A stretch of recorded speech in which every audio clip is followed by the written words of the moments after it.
L'acoustique est dingue ici. T'as vu? C'est pour ça qu'on vient là. Mais le maire, il utilise pas son bureau? Non, ça fait une semaine qu'il est pas venu. Ouais, Askip il est en croisière à Ibiza. Jure. Mais n'importe quoi. Il s'est fait virer, c'est tout. Il s'est fait virer? Pourquoi? Je sais pas. Mais lundi dernier, j'ai vu des gens de la communauté de communes, ils vidaient son bureau. Et depuis, on n'a plus vu le maire. Et tu sais où on peut le trouver? Sûrement chez lui. Il a une petite maison au bord du ruisseau de Cazola, à genre 100 mètres en amont. Ok, merci. Mais tu le veux quoi, Homer? Je veux chanter avec lui.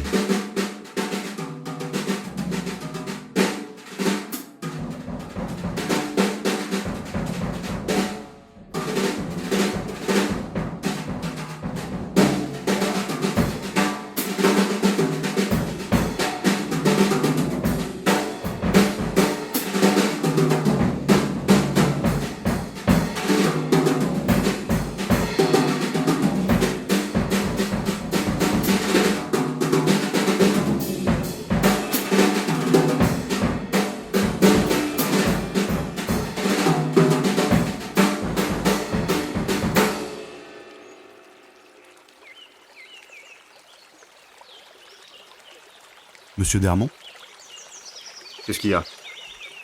je peux m'asseoir? Non. Allez, Allez-y. merci.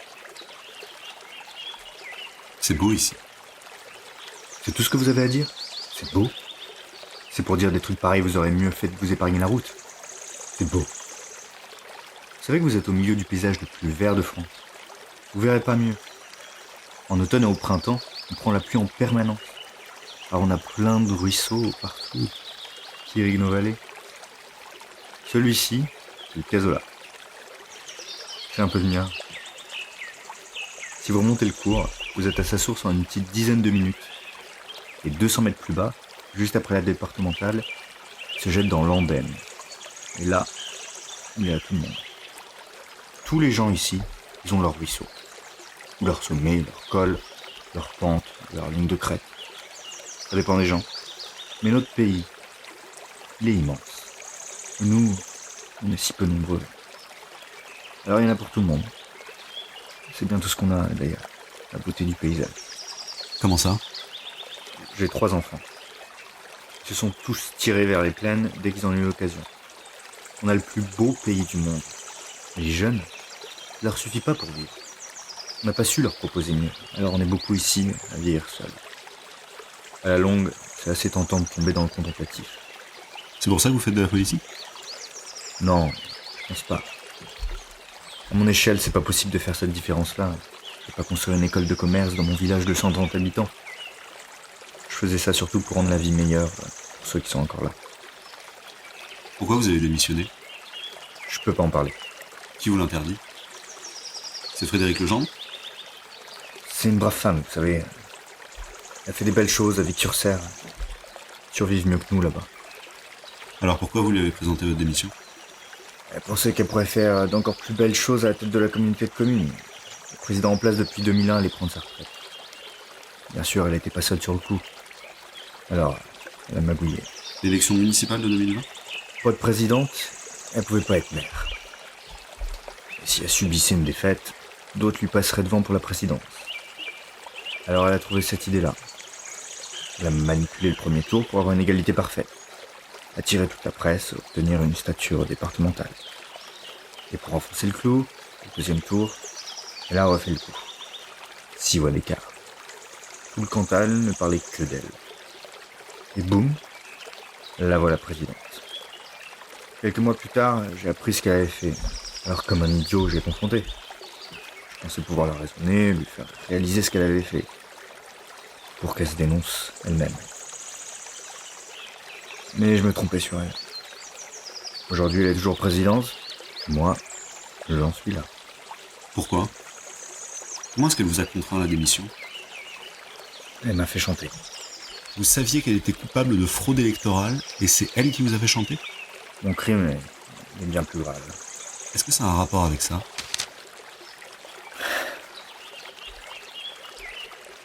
Ça a commencé il y a quelques années. Je mangeais une truffade avec mes filles, et Cléa, ma cadette, était dans sa phase Kiri à l'époque. Alors elle voulait pas de truffade, elle voulait du Kiri. Alors je l'ai grondée un peu, et elle a accepté de manger son assiette, à condition que je mette du Kiri dans la mienne. c'était marrant, hein. Je me suis dit que c'était une belle leçon. Si je voulais qu'elle mange ce que moi j'aimais. Je pouvais bien manger ce qu'elle aimait, elle.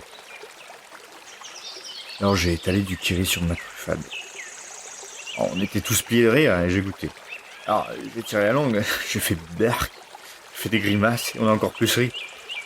Et le soir, une fois que les filles étaient couchées, je pouvais plus penser qu'à ça. En fait, j'avais aimé. Ça apportait de la fraîcheur, une forme d'acidité, c'était bon. Puis, Cléa a dépassé sa face kiri et avec le temps, j'ai oublié l'incident. Seulement, quand je mangeais de la truffade, ça n'avait plus le même goût. C'était toujours de la patate, de la tome, de l'ail, mais c'était plus fade. Puis, mes filles sont parties une par une. Et un jour, Cléa, la dernière, elle est partie aussi. Je me suis retrouvé seul. Le lendemain, je suis allé faire mes courses à Intermarché, et comme toutes les semaines, j'ai acheté des patates, de l'ail et de la tome fraîche. Et après des caisses, en promo, avec le grand badge bien voyant en rouge et jaune comme ils font, une grosse boîte de kiri.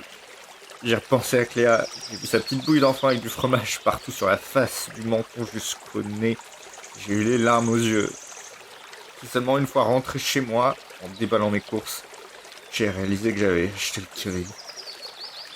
J'ai commencé à préparer ma truffade et au moment d'ajouter le fromage, j'ai regardé la tome fraîche, j'ai regardé le kiri et j'ai jeté la tome, j'ai mis le kiri dans la truffade. C'était la meilleure chose que j'ai jamais mangée de ma vie. Et arrivé à la moitié, j'ai regardé mon assiette. Soudain, j'ai eu honte. Incroyablement honte. C'est seulement là que j'avais réalisé ce que j'avais fait. Alors j'ai jeté le reste. Je suis allé me coucher sans même prendre un verre de l'ancienne. J'essaie de me retenir, mais le mal était fait. Le lendemain, je suis retourné à l'Intermarché et j'ai racheté de la patate, du kiri et de l'ail. J'ai acheté aussi de la tome fraîche pour pas éveiller de soupçons. Et à peine arrivé, je l'ai acheté dans la poubelle.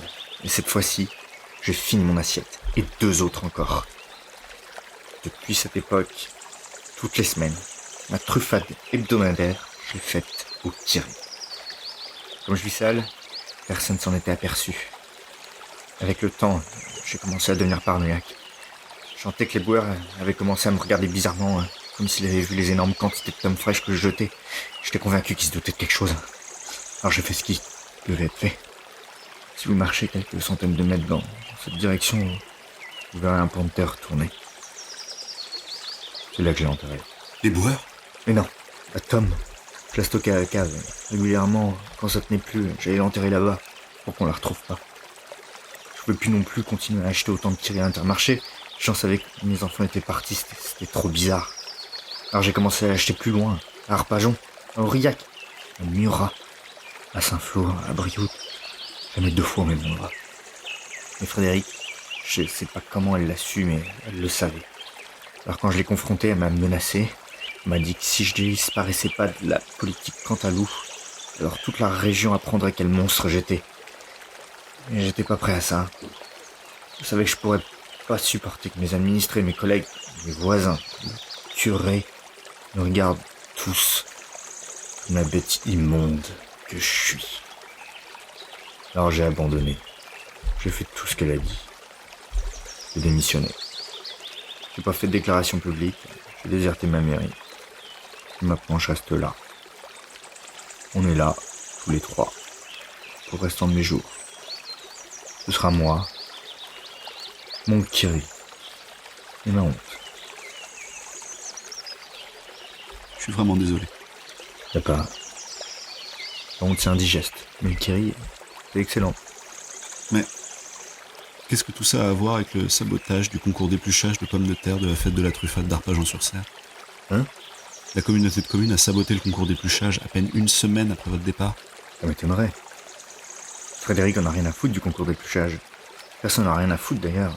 Ce que les gens attendent chaque année, c'est le concours du plus gros mangeur de truffades. À propos, qui a gagné? Le concours n'a pas eu lieu. Une émeute s'est déclenchée à cause du sabotage. Encore une année sans papa d'or. Je repris la route, remontant le cours de la Serre, avant de tourner à gauche vers le col du Pertu, qui me séparait de Mandaille-Saint-Julien. La tragédie de Pascal d'Ermont m'avait profondément touché. C'était un brave type, au goût trop particulier pour son époque. Ma position vous paraîtra, sans doute, trop politisée. Mais j'étais en colère contre cette vie politique faite de magouilles et de corruption et qui avait encore détruit un homme. Un homme qui aurait pu être aidé, accompagné doucement, avec bienveillance, vers le droit chemin. Et j'étais d'autant plus frustré que rien dans cette affaire ne me rapprochait du dénouement de la mienne. Je n'avais à nouveau aucune idée de qui avait saboté le concours d'épluchage. C'était la seconde fois que j'empruntais le col du Pertu. La montée était très technique, exigeante à la fois pour la boîte de vitesse et les réflexes du conducteur, car les virages étaient très serrés et la voie n'était pas assez large pour 2 voitures.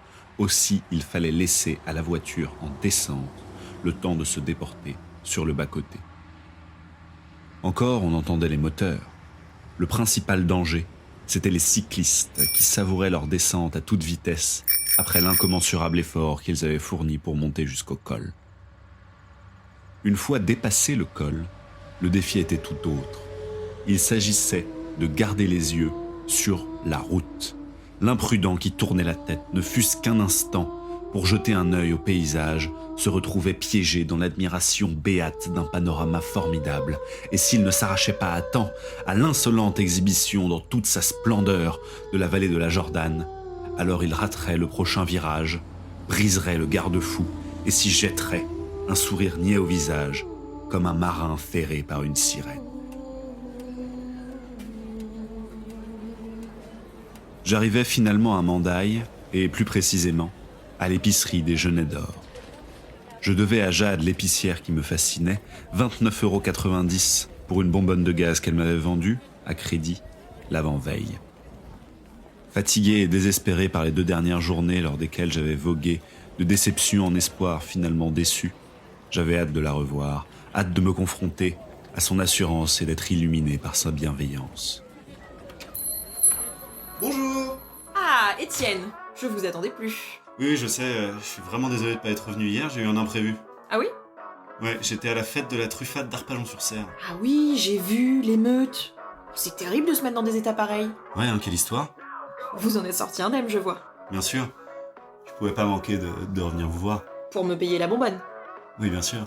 Mais surtout... Surtout? Acheter des petits gâteaux pour mes neveux. Oui, c'est bien ce que je pensais. Allez-y, servez-vous, c'est le rayon derrière vous. Je peux les prendre moi-même? Mais, bien sûr. Vous êtes déjà allé dans une épicerie. Allez-y, prenez des gâteaux.